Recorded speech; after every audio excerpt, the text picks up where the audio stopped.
Men are not afraid of commitment. They are doing the math. And for a growing number of men, the numbers no longer make sense. That is the part modern dating refuses to understand.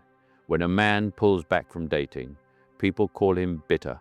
They call him immature. They call him afraid of women. They call him intimidated. They say he cannot handle a strong woman.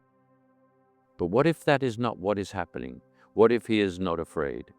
What if he is calculating? What if he looked at the cost of entry, the emotional risk, the financial pressure, the sexual competition, the reputational danger, the legal exposure, and the lack of guaranteed loyalty, and decided the juice is not worth the squeeze? That phrase matters. The juice is not worth the squeeze, because that is what dating has become for many regular men. A squeeze, a test, a transaction, a performance, a job interview with romantic lighting. A regular man is expected to build himself into something valuable before he is even considered.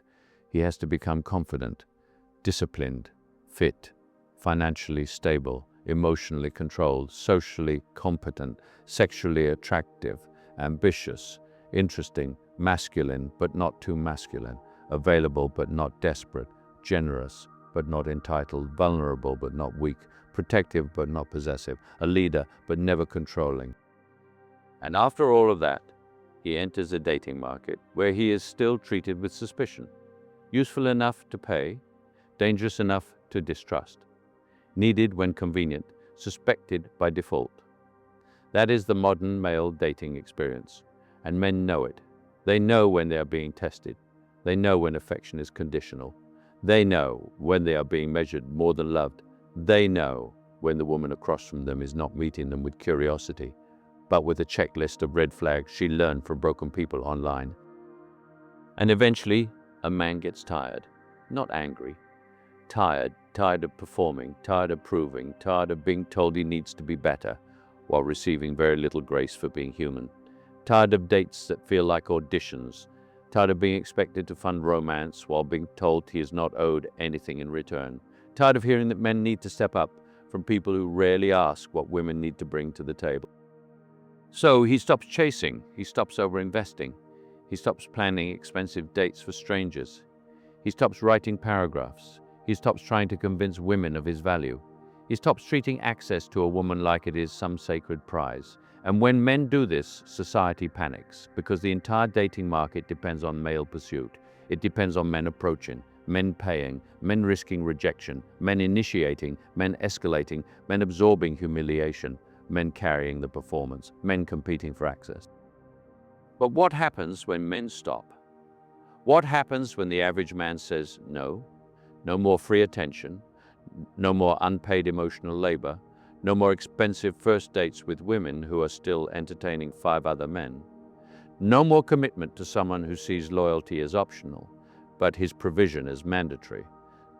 No more being the safe option after she is done chasing excitement. No more rescuing someone from the consequences of her own choices. That is when the system starts to shake, because a woman's abundance in dating often depends on male desperation. And when men become less desperate, the market changes. This is why male detachment is so threatening. A bitter man complains. A desperate man begs, but a detached man walks away. And a man who can walk away cannot be easily controlled. That is why the quiet quitting of men is not loud. It is not dramatic. It is not some organized movement. It is 1,000 small decisions. He does not text back as fast. He does not plan the second date. He does not argue for closure. He does not explain himself.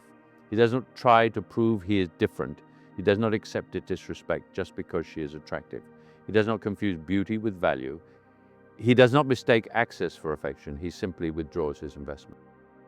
And that is when people say, men are not trying anymore. No, men are trying less, where effort is not rewarded. That is the difference. People adapt to incentives. If generosity is punished, men become less generous. If leadership is punished, men stop leading. If vulnerability is punished, men become guarded. If commitment is punished, men stay single. And if a relationship feels like a liability, men will eventually choose peace. That is not misogyny. That is self-preservation, because men still want love. Most men do not want to be alone forever. Most men do not dream of dying with money and no family. Most men still want a woman they can trust, a woman they can build with, a woman who brings peace, loyalty, softness, respect, and genuine desire. But men are starting to realize that wanting love and accepting a bad deal are not the same thing.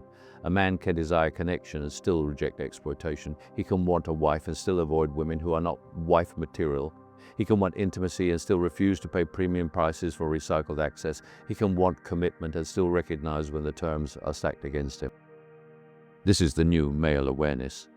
Not hatred, discernment, not bitterness, pattern recognition, not fear of women, refusal to be used by them, because the old deal was simple.